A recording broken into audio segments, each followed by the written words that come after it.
আমি জানি তোমরা সবাই অপেক্ষা করে আছো আমার বাবার বাড়ির ব্লগ ভিডিও দেখার জন্য।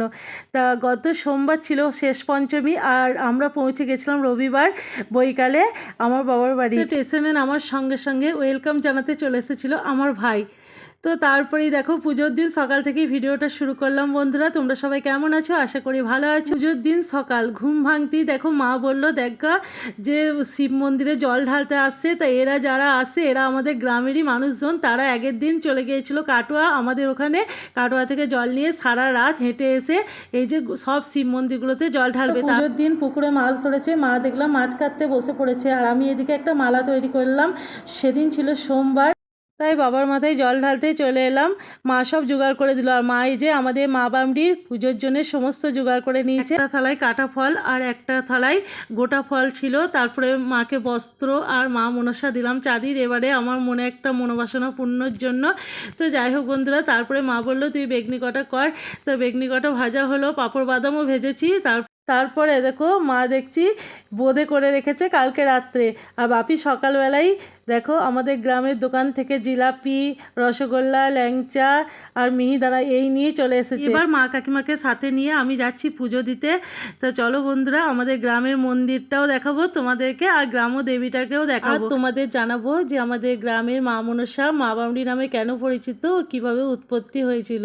তা তার জন্য প্রথম থেকে শেষ পর্যন্ত ভিডিওটা দেখতে থেকো, আমার সঙ্গে থেকো। বহু বছর আগের কথা, তা যেখানে এই মন্দিরটা আছে তা সেখানেতে আগে নাকি লবণের খনি বা লবণের কারখানা কিছু ছিল।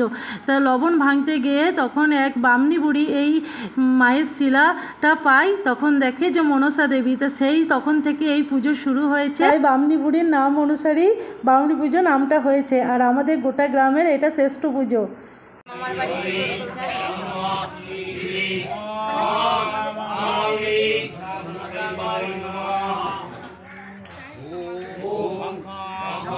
প্রায় 12 জন মতো পুরোহিত বসেছে আমাদের মা বামড়ি পুজো করতে।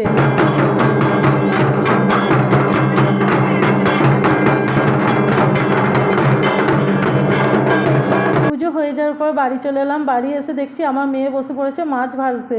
তো দেখো কত সুন্দরভাবে মাছগুলোকে ভাজছে, একটু দেখো ভাঙেনি, আমাদের কাছে তো ভেঙে যায়, কিন্তু আমার মেয়ে খুব সুন্দরভাবে মাছগুলো ভাজছে। তারপরেই দেখছি এই যে রাস্তা দিয়ে আমাদের গ্রামের মানুষজন সবাই আনন্দ করতে করতে যাচ্ছে, ভাই আর আমি দাঁড়িয়ে দাঁড়িয়ে দেখলাম। বৈকাল হতে না হতে মনাকে নিয়ে চলে এলাম কাকার দোকানে। কাকার দোকানে বসে একটু গল্প করছিলাম। তারপর দেখো ছোটদাদুর কাছে আবদার রেস্টুরেন্টে কিছু খাবো, তাই পকোড়া খাওয়াতে ছোটো কাকা নিয়ে চলে গেল। বাড়ি ফিরে এসে দেখো আমার দুই মেয়ের কাণ্ড দেখো, যেটা ওর বাবার সঙ্গে প্রতিদিন করে এখন মামার সঙ্গে মামাকে চুল বেঁধে দিচ্ছে, টিপ পরিয়ে দিচ্ছে, এইসব করছে, আর আমরা দেখছি হাসাহাসি করছি। তো বন্ধুরা তোমাদের ভিডিওটা কেমন লাগলো অবশ্যই কমেন্টে জানিও।